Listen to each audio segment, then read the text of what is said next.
has in their life someone who keeps you checked and in balance?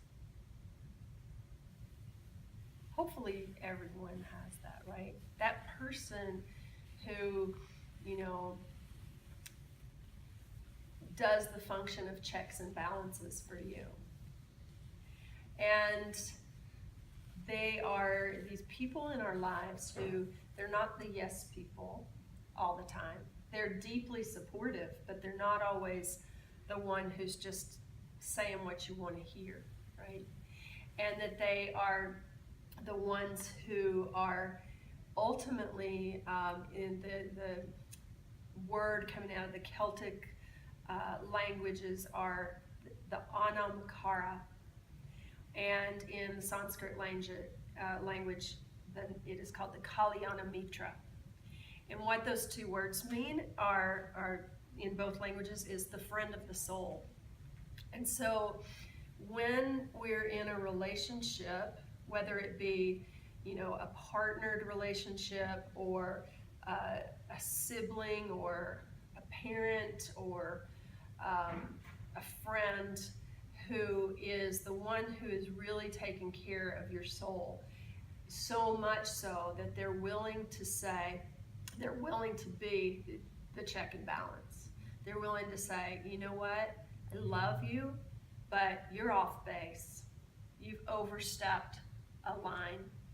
Or I'm noticing you're falling into a pattern that hasn't served you in the past. You're in dangerous territory. You've dated that person 10 times before. Maybe you try somebody different, right?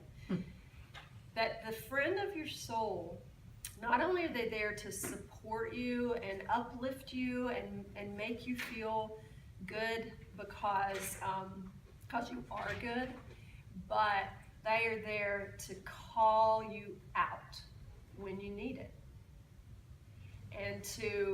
And that we all need that checks and balances in our life.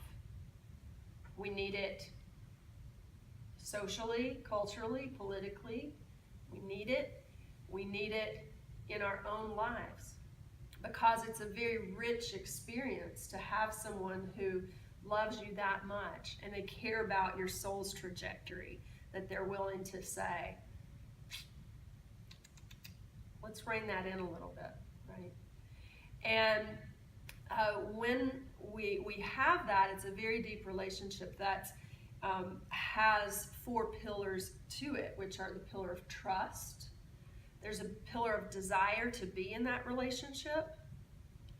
There is the place of what's called dharma, and that's where we're really getting at the friend of the soul, someone who's keeping you to your soul contract, as it were. And then finally, a freedom that comes from that type of a friendship, that you can be fully and freely yourself in that relationship, because you know they see you and they love you and they will support you whenever you're in all ways, but they're willing to say check and balance. And ultimately then when we come to our mat, we're teaching ourselves to be our own kalyanamitra. We're teaching ourselves to be our own anam, cara, our own soul friend, to be our own set of checks and balances, to say, when I'm on my mat, where are the places where I'm wayward? Because they always reflect the way we are at home or in our lives too. Where am I wayward? Where's the rogue piece of me that continues to need to be pulled in? And because within that comes actually the true freedom. Not just the wild reactionary freedom, but the true freedom that comes from really being right in the clarity of your own soul's purpose for embodiment, your own vibration for embodiment.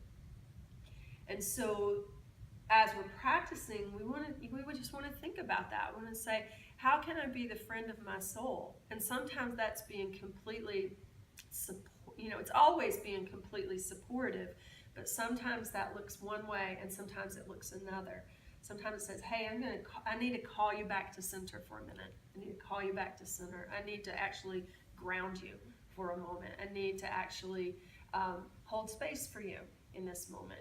And to celebrate you and to cheer for you as well. And so today's all about checks and balances and the deep need for those. And the kalyanamitra, that person, that soul friend.